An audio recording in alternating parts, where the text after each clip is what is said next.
Today's episode was a hard one for me to pin down. I was asked to review my favorite episode.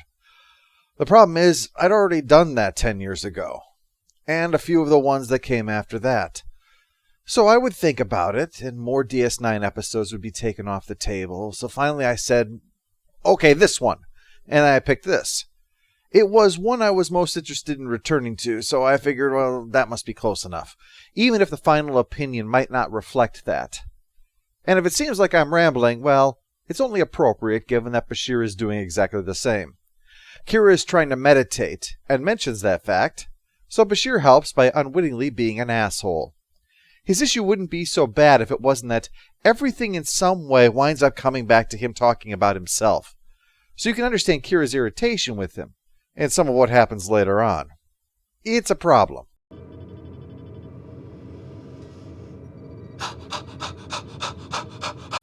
I'm not sure if he's in labor or jerking off. She finally gives up and has him play some music. Looking back and being aware of his genetic enhancements, it's hard not to see this as him deliberately messing with her head just to pass the time.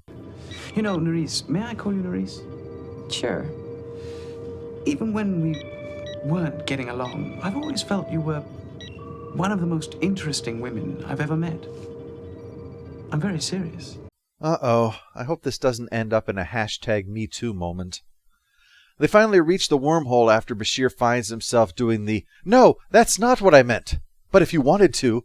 But of course it's not what you want. But if you did." Only to have something weird happen, and they emerge from the wormhole. And don't take this as an absolute, but it looks like the wormhole opening graphic is a mirrored version of how it normally looks. If it is, you can guess where we wound up, and if not, I'll give you a hint. Check your chin right now. Is there a goatee there? I thought so. The station is missing, but after a bit of looking around, it turns out it's in orbit of Bashir again. I really hate it when I leave and come back and find someone's moved the furniture around.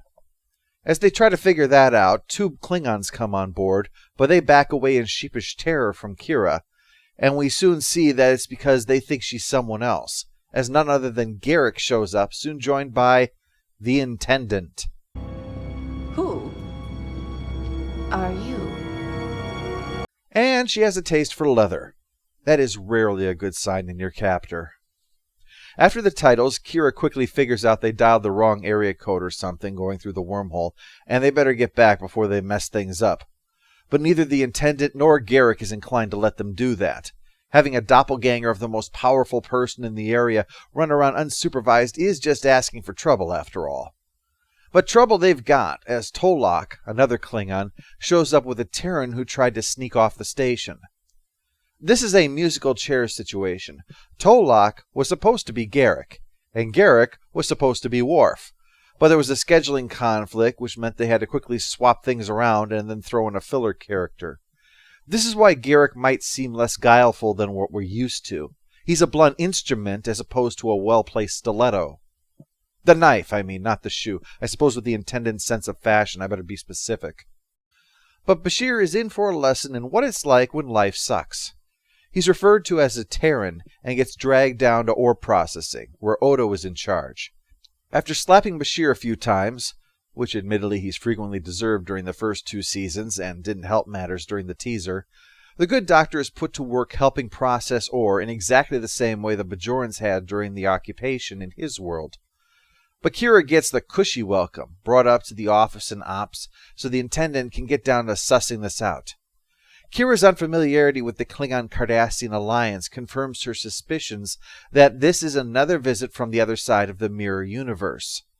Kira has no idea who Kirk is, so the Intendant explains the events of Mirror Mirror to her. But what follows is what DS9 does to really piss off fans of the classic show. Let me explain.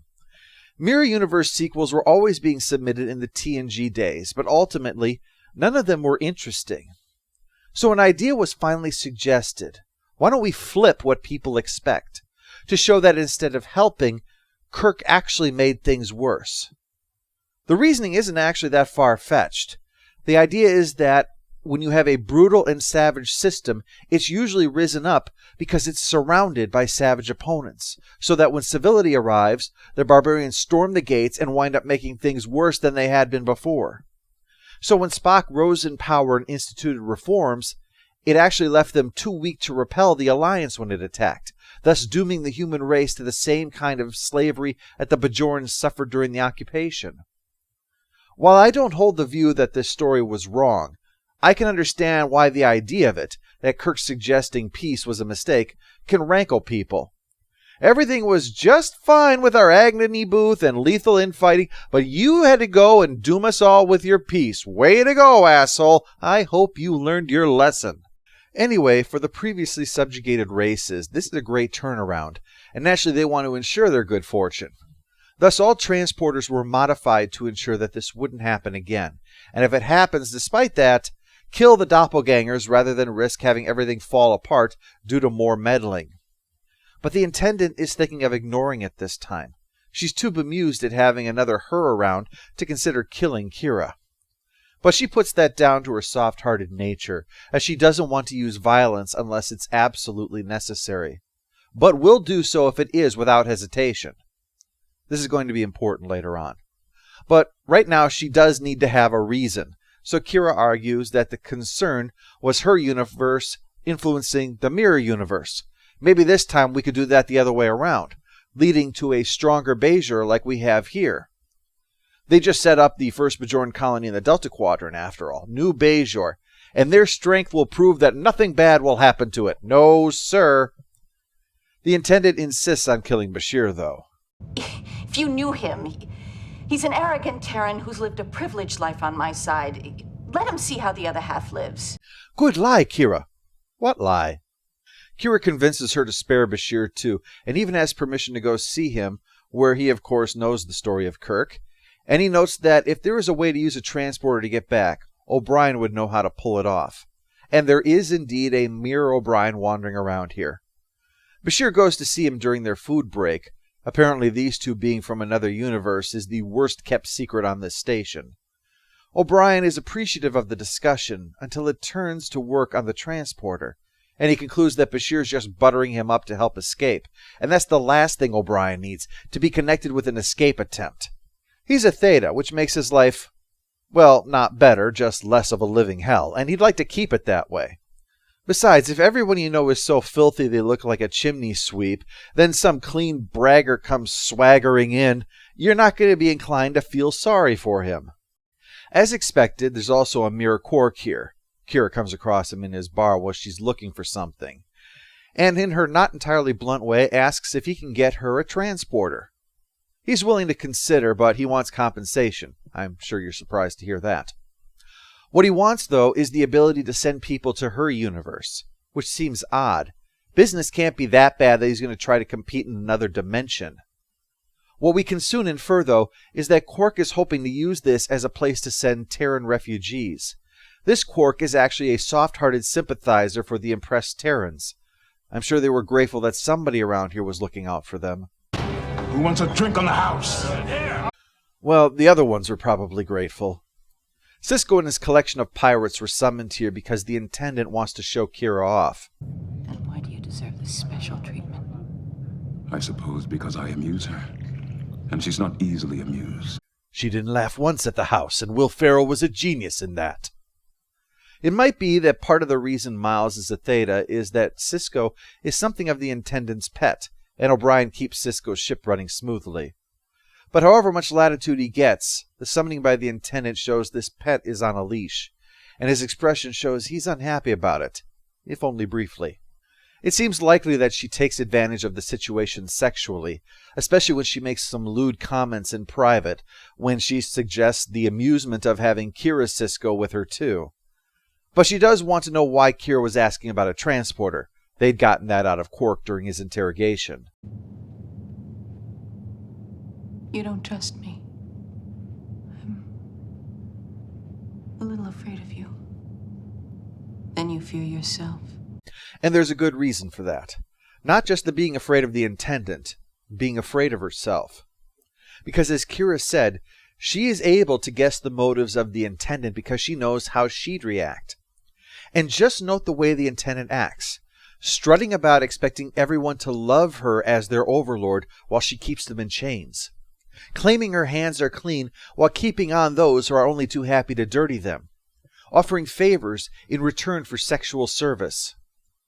Kira has realized that if she were in charge of Terok Nor, she would be exactly the same as Gul Dukat.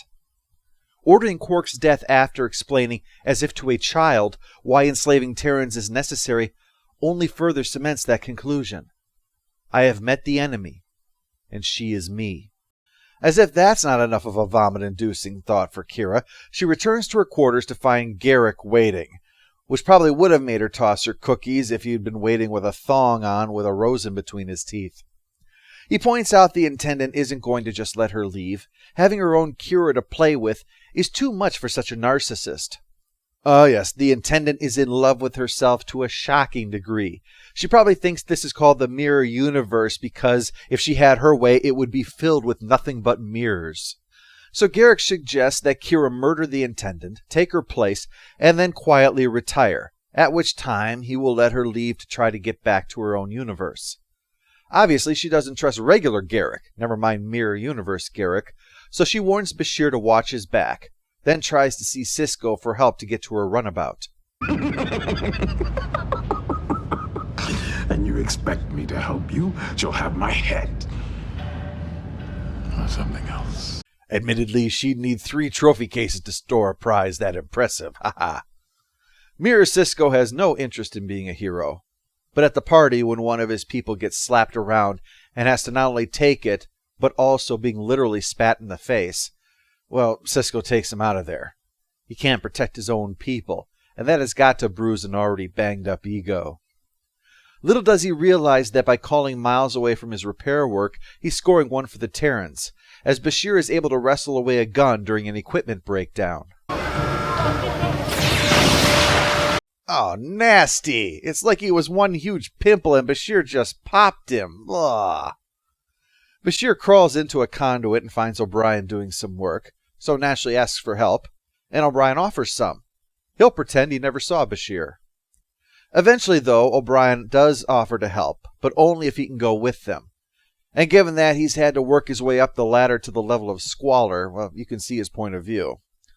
Well, the first time O'Brien has ever tried to rebel, and it lasts about maybe 20 seconds before they get captured and dragged before the Intendant. Even old propaganda videos are usually less obvious about it. The Intendant is quietly enraged at news of what happened, especially when Bashir talks back. But then, did you expect him not to? Of all the things that have never been said, the one most likely to keep that title is, "That Bashir sure knows when to shut his pie hole." She asks O'Brien what's up, and he explains that all this talk made him think about how things might have been if history was just a little different from what they knew. She is moved. To kill him too, just in case you thought there was a heart in there with room for something besides lots of portraits of herself. This seems to be the straw that breaks the camel's back.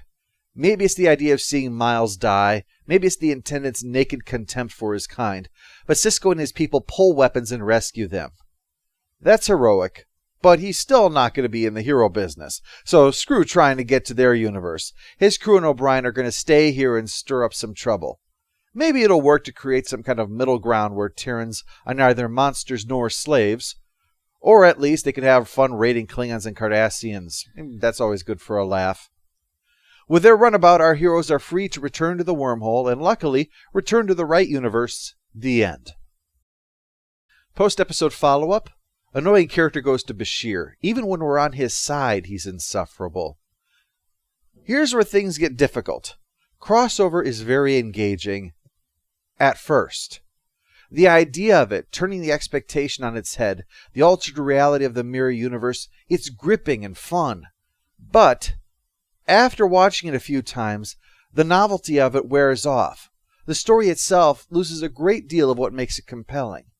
It stands up to 1 or 2 viewings, but after that, the events are really just there to set up the state of affairs in this universe.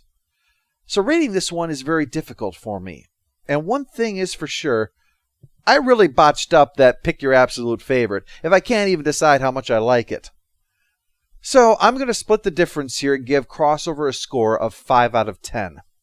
This may be down to the fact that the mirror universe would be repeatedly visited and thus lose that novelty even further, because that is the great strength of this episode. These characters that we know, all acting in ways that are alien, but yet believable. And I do respect the bravery of flipping the expected on its head, of having disaster happen because of Kirk. Though it's fascinating to consider that with all those "don't interfere, you don't know what the consequences will be," that we wind up with a very pertinent example of it here. It's disheartening to know that something you once did for all the right reasons could wind up causing such a terrible wrong.